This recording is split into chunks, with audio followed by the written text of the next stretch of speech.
রাষ্ট্র ক্ষমতায় এসে আমূল পরিবর্তন আনতে চায় বাংলাদেশ জামায়াতে ইসলামী। বিশেষ করে অর্থনীতি, স্বাস্থ্য, শিক্ষা, শিল্প, কৃষি, কর্মসংস্থান ও তথ্য প্রযুক্তি খাতে দীর্ঘমেয়াদী পরিকল্পনা নিয়েছে জামায়াতে ইসলামী।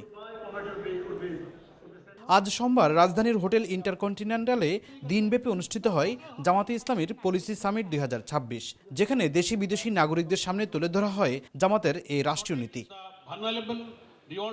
সামিটে স্বাস্থ্য খাতে জিডিপির ৬ থেকে ৮% বাজেট বরাদ্দের ঘোষণা দেওয়া হয়। ৬০ বছরের ঊর্ধ্বে বয়স্ক ও ৫ বছরের নিচে শিশুদের জন্য বিনামূল্যে স্বাস্থ্যসেবা এবং ৬৪ জেলায় বিশেষায়িত হাসপাতাল প্রতিষ্ঠার পরিকল্পনার কথাও জানানো হয়। আকিজ নিয়ে এলো বিশ্বমানের বেবি ডায়াপার মাম্মাম, কটনে সফট ম্যাটেরিয়াল, বাবুকে দেবে র্যাশ ফ্রি সুপার কমফোর্ট। অর্থনীতি ও শিল্প খাতে প্রথম ৩ বছর গ্যাস, বিদ্যুৎ ও পানির চার্জ মওকুফ, বন্ধ কলকারখানা পাবলিক প্রাইভেট পার্টনারশিপে চালু এবং শ্রমিকদের ১০% মালিকানা দেওয়ার প্রস্তাব তুলে ধরা হয়। এছাড়া কৃষকদের জন্য সুদবিহীন ঋণ এবং ৫ লাখ গ্র্যাজুয়েটকে ২ বছর মেয়াদী মাসিক ১০,০০০ টাকা সুদমুক্ত ঋণ সুবিধার ঘোষণাও দেওয়া হয়।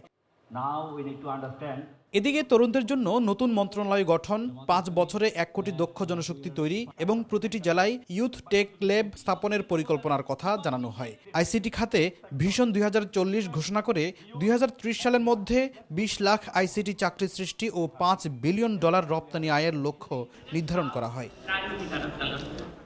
জামায়াতে ইসলামী বলছে, শ্রমনির্ভর অর্থনীতি থেকে বাংলাদেশকে ধাপে ধাপে জ্ঞানভিত্তিক অর্থনীতিতে রূপান্তরই তাদের মূল লক্ষ্য।